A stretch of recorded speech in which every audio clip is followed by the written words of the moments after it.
महाराष्ट्र की राजनीति में एकाएक काफी बदलाव हुए, जहां एक तरफ उद्धव ठाकरे ने इस्तीफा दिया तो दूसरी तरफ महाराष्ट्र के नए मुख्यमंत्री बने एकनाथ शिंदे। जी हां, बगावती नेता एकनाथ शिंदे मुख्यमंत्री बने, लेकिन पूरी कोशिश की गई थी उद्धव ठाकरे और उनके परिवार के द्वारा कि किसी भी तरीके से इस बगावत को रोका जाए और जो उथल पुथल हो रही है महाराष्ट्र के सियासी संकट को लेकर, इस पर लगाम लगाई जाए। लेकिन इन सब में सब फेल होते नजर आए। संजय राउत, आदित्य ठाकरे, उद्धव ठाकरे, तो दूसरी तरफ यहाँ पर रश्मि ठाकरे ने भी कुछ बड़े कठोर फैसले लिए थे। लेकिन अब खबरों के कई कयास लगाए जा सकते हैं। एक वक्त ऐसा था साल 2022 की शुरुआत में जब रश्मि ठाकरे को सीएम बनाने की मांग की गई थी, लेकिन अब ऐसे में सीएम पद पर एकनाथ शिंदे है, तो क्या एकनाथ शिंदे को बड़ी चुनौती दे सकती है रश्मि ठाकरे? आप सभी को बता दें कि रश्मि ठाकरे ने पुरजोर कोशिश की थी कि वो उद्धव ठाकरे के इस्तीफे को रोक लें, बगावती नेताओं को मना लें। उनका इंटेंशन ये नहीं था कि वो यहाँ पर उद्धव ठाकरे को ही सीएम देखना चाहें, बल्कि वो एक परिवार को नहीं टूटने देना चाहती थी, जो शिवसेना के रूप में 55 विधायकों का एक परिवार था। ये सारी तमाम खबरें निकलकर सामने आई थी। यहाँ तक कि रश्मि ठाकरे ने कई विधायकों की पत्नी से बात भी की। ऐसा पहली बार नहीं है कि जब रश्मि ठाकरे विधायकों की उठापटक में एक्टिव हुई, जबकि पहले भी वो ऐसा कर चुकी हैं। ऐसे में रश्मि ठाकरे को लेकर कई तरह के सवाल किए जा रहे हैं। ऐसा माना जाता है कि आखिर रश्मि ठाकरे कौन है, ये लोग जानना चाहते हैं। एक कंपनी में काम करने वाली रश्मि किस तरह से ठाकरे परिवार के संपर्क में आई, कैसे वो यहाँ पर ठाकरे परिवार के साथ जुड़ी, वो भी आप पहले जान लीजिए। रश्मि ठाकरे उद्धव ठाकरे की पत्नी है। जहाँ उद्धव ठाकरे का जन्म एक पॉलिटिकल परिवार में हुआ, तो वहीं रश्मि ठाकरे डोंबिवली के एक मिडिल क्लास परिवार से आती हैं। उन्होंने मुलुंड के आवाजे केलकर कॉलेज से ग्रेजुएशन की है और उनके पिता एक छोटे बिजनेसमैन हैं।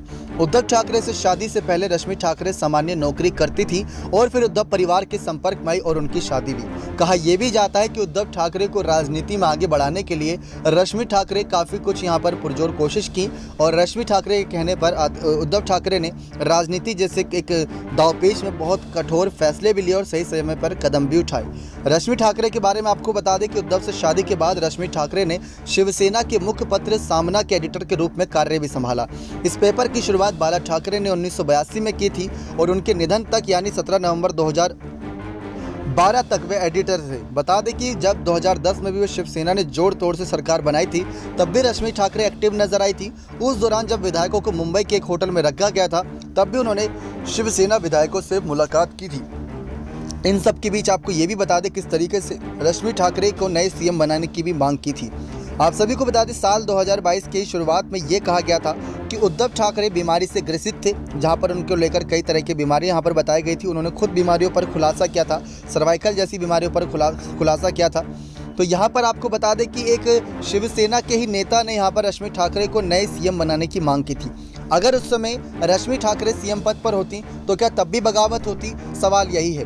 रश्मि ठाकरे को सीएम बनाने की मांग किसने की थी, वो भी आपको बता देते हैं कि किस तरीके से शिवसेना से मंत्री अब्दुल सत्तार ने ही ये कहा था कि मुख्यमंत्री के तौर पर रश्मि ठाकरे को बैठा दें, क्योंकि रश्मि ठाकरे बखूबी जानती है उद्धव ठाकरे के कामकाज को, आदित्य ठाकरे के कामकाज को, बाला साहब ठाकरे को काफ़ी करीब से उन्होंने जाना था, उनके कामों को जाना था।